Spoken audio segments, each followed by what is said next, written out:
President of the Joint Center, Attorney Spencer Overton, you are recognized for 5 minutes. Congresswoman Fudge and committee members, thank you so much for inviting me to testify. My name is Spencer Overton. I'm president of the Joint Center, which is America's Black think tank. I'm also a tenured law professor at GW, where my research focuses on voter suppression. Online disinformation is not simply dividing our nation. Foreign and domestic actors are using lies to specifically target and suppress Black votes right now. Just like wood and wind spread a wildfire, social media platforms are fueling the spread of lies that are undermining our democracy. This crisis is not hypothetical. In 2016, an organization associated with Russian military intelligence erected fake accounts pretending to be African Americans, and they urged Black people to protest by not voting. The Russians directed 38% of their U.S. Facebook ad buys toward African Americans, even though Black folks are only 13% of the U.S. population. Also, in 2016, the Trump campaign divided millions of Americans into several categories, including a category the campaign itself called deterrence, right? The campaign micro-targeted deterrence voters with tailored social media ads discouraging them from voting.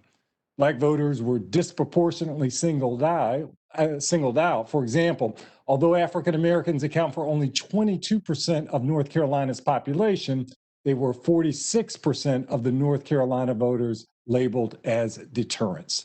Overall, the Trump campaign labeled 3.5 million Black voters for deterrence.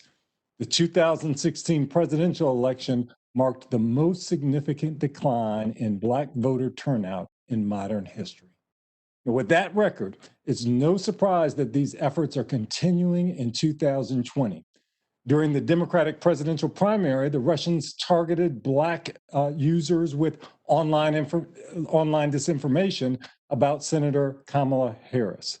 In March 2020, Facebook and Twitter acknowledged that they removed a network of Russian-backed accounts originating in Ghana and Nigeria that targeted Black communities in the U.S.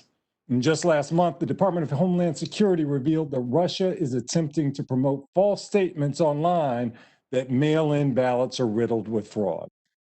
When some social media companies started to remove these lies, the Trump administration retaliated by issuing an executive order attempting to amend Section 230 of the Communications Decency Act.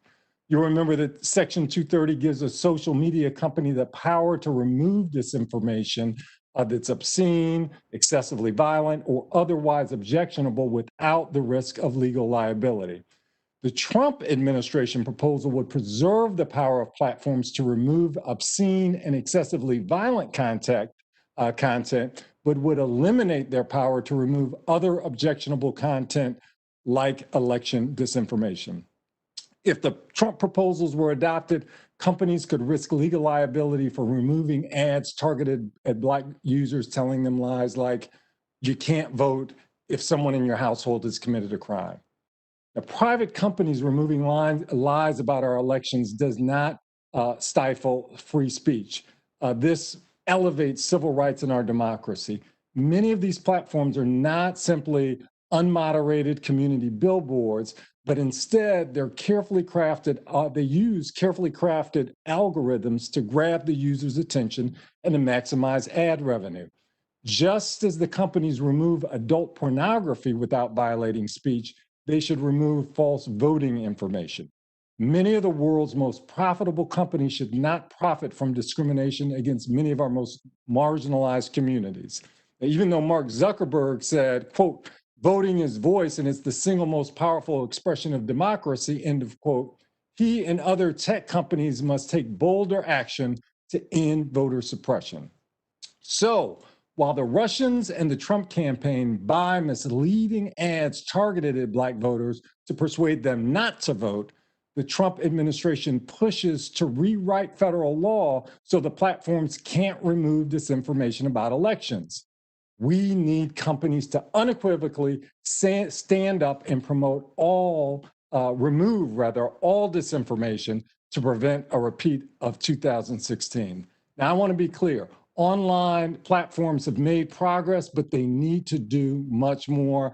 I look forward to talking about that in Q&A. We've got less than a month to work together to prevent the burning of our democracy. We need all hands on the bucket line.